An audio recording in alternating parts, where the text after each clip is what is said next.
Hello, this is my differentiating instruction in the classroom presentation.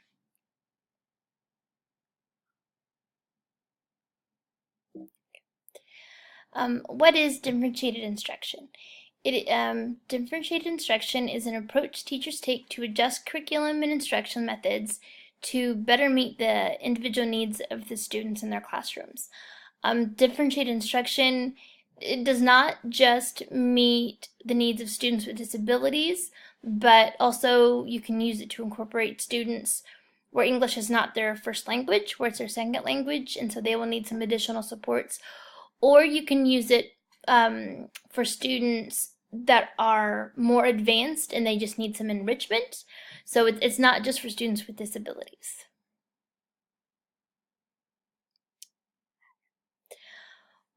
When teachers start differentiating instruction, there are three main elements of instruction that they need to consider. The first is content, then process, then product. For content, that is the knowledge and skills that students need to know. When teachers differentiate content, they are teaching students the same information, but they're just teaching it in different ways. This can be accomplished in a variety of different ways, including tiered content, and that is simply when you're taking the same information, but you're putting it at a level that students with different abilities can understand. You're making it maybe a little bit harder for some kids, but a little bit easier for some kids, but it's still the same information. The second is providing a variety of materials that can include traditional textbooks, that can include magazines and newspapers. It can also include using the internet for different websites.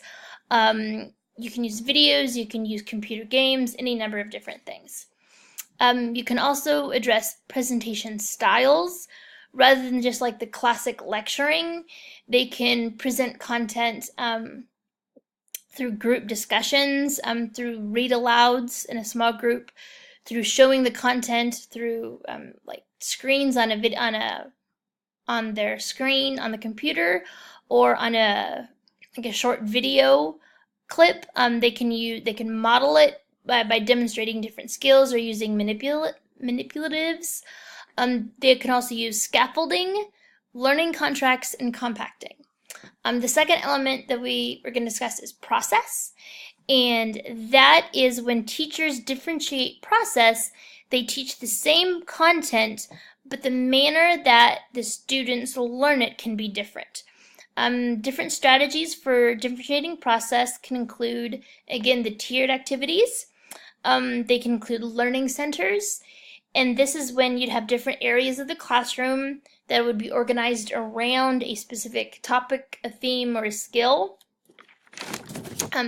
They can target students' readiness levels, interests, and those skills. Another would be interactive journals. This could be just a simple notebook that students and teachers and even parents can use to communicate back and forth. Teachers can differentiate instructions by varying the journal prompts for the students. They can also use it as an ongoing source of assessment for the student as well. Other areas of process can be graphic organizers, jigsaw activities, and manipulatives. They did note, however, another way to differentiate process is to vary the length of time a student has to complete any given assignment. The third element is product. When teachers differentiate product, they take an assessment of the content, but the students are allowed multiple ways to demonstrate their mastery of that skill level or the content. They can demonstrate that they've learned it by a written report, by creating a video presentation, by giving an oral presentation, any variety of different ways just to show the teacher that they've mastered that area.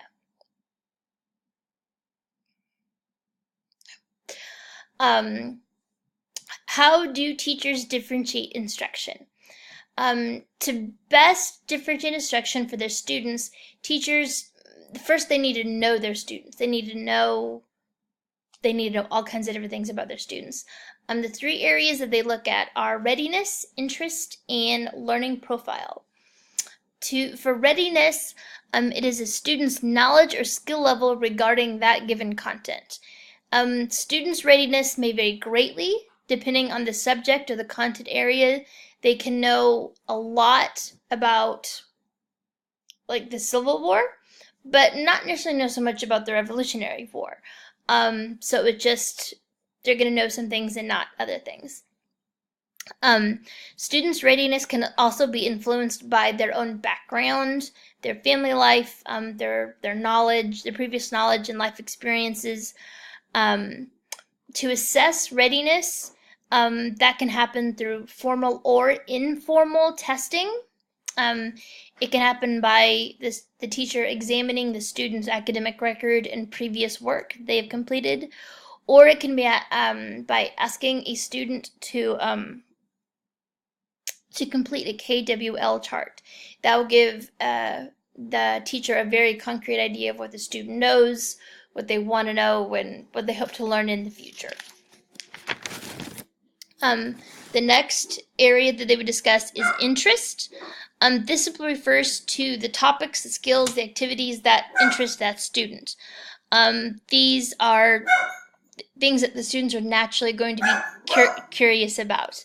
To assess interest, you can simply ask the student what they're interested in. You can discuss with them the things that they like, that they dislike. You can have students write in a journal different entries about their interests, or you can ask them to participate in a classroom icebreaker to kind of get to know them better that way.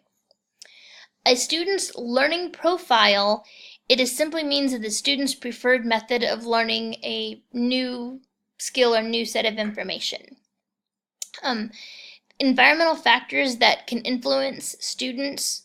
Other aspects of a student's learning profile are also going to include their age, their gender, and cultural background. When assessing learning profiles, teachers should also pay attention to how a student feels, how they're presenting themselves, try and kind of figure out what the student thinks about themselves, what is going to help the student feel successful, and what is going to be pretty discouraging to that student as well. When you're preparing students in your physical classroom for differentiated instruction, there's some things that you need to do to transition from a traditional classroom setting to a differentiated classroom setting. First, you need to address the physical classroom itself, and then you'll need to address the students. As far as the classroom goes, differentiated classroom settings, teachers need to keep in mind they need to have more flexible options so that they can work more effectively in small groups and for individuals. Teachers also need to create space where students are going to feel safe and secure. Even though the teacher is still in the room, they're going to be focused attention on smaller groups as well, so they might not have the teacher's attention on them all the time. Areas to consider within the classroom are going to include floor space, bulletin boards and walls, and material storage. For floor space, teachers need to think about how they're going to provide instruction and what arrangements will work best. Where does their desk go? Where do the student desks go? This is also probably going to require multiple kinds of furniture arrangements that are going to support the various kinds of learning and instructional activities. As far as bulletin boards and wall space go, teachers can use wall space to help provide necessary information to students. Information that should be included, classroom rules and expectations about behaviors, procedures for various activities, information about assignments when they're due and where you're supposed to put them when they're due, and examples of good quality work and some assignments, that they do suggest that one area of wall space be left blank and white, so that for students who easily get distracted, they'll be able to have something to focus on that hopefully won't distract them. As far as storage space goes, students are going to need to be able to gain access to different materials for a variety of different tasks and assignments.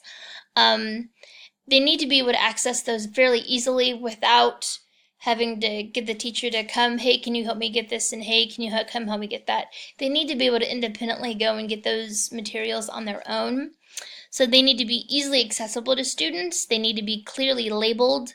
This is just using bins or boxes for the different materials. They also suggested having multiple trash cans and pencil sharpeners as well.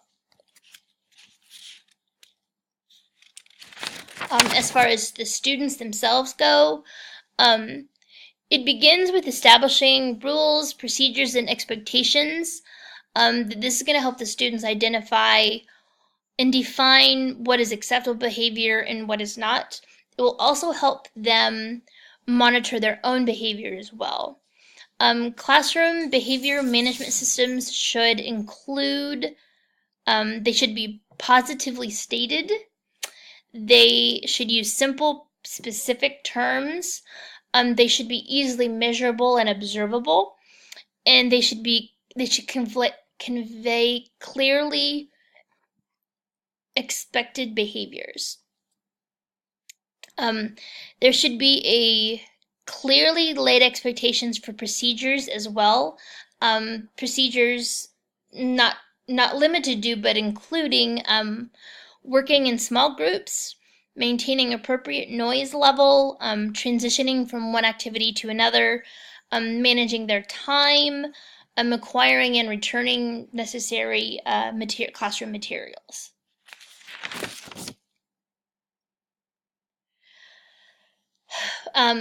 When you first get started with differentiated instruction, it can be very overwhelming. So start small. Just start small. You can seek guidance from other teachers who have successfully implemented differentiated instruction.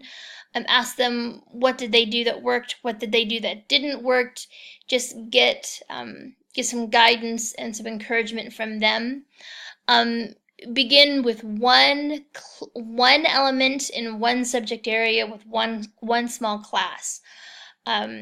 Then slowly work your way into it once you gain more confidence and are able to get better accustomed to how the classroom works.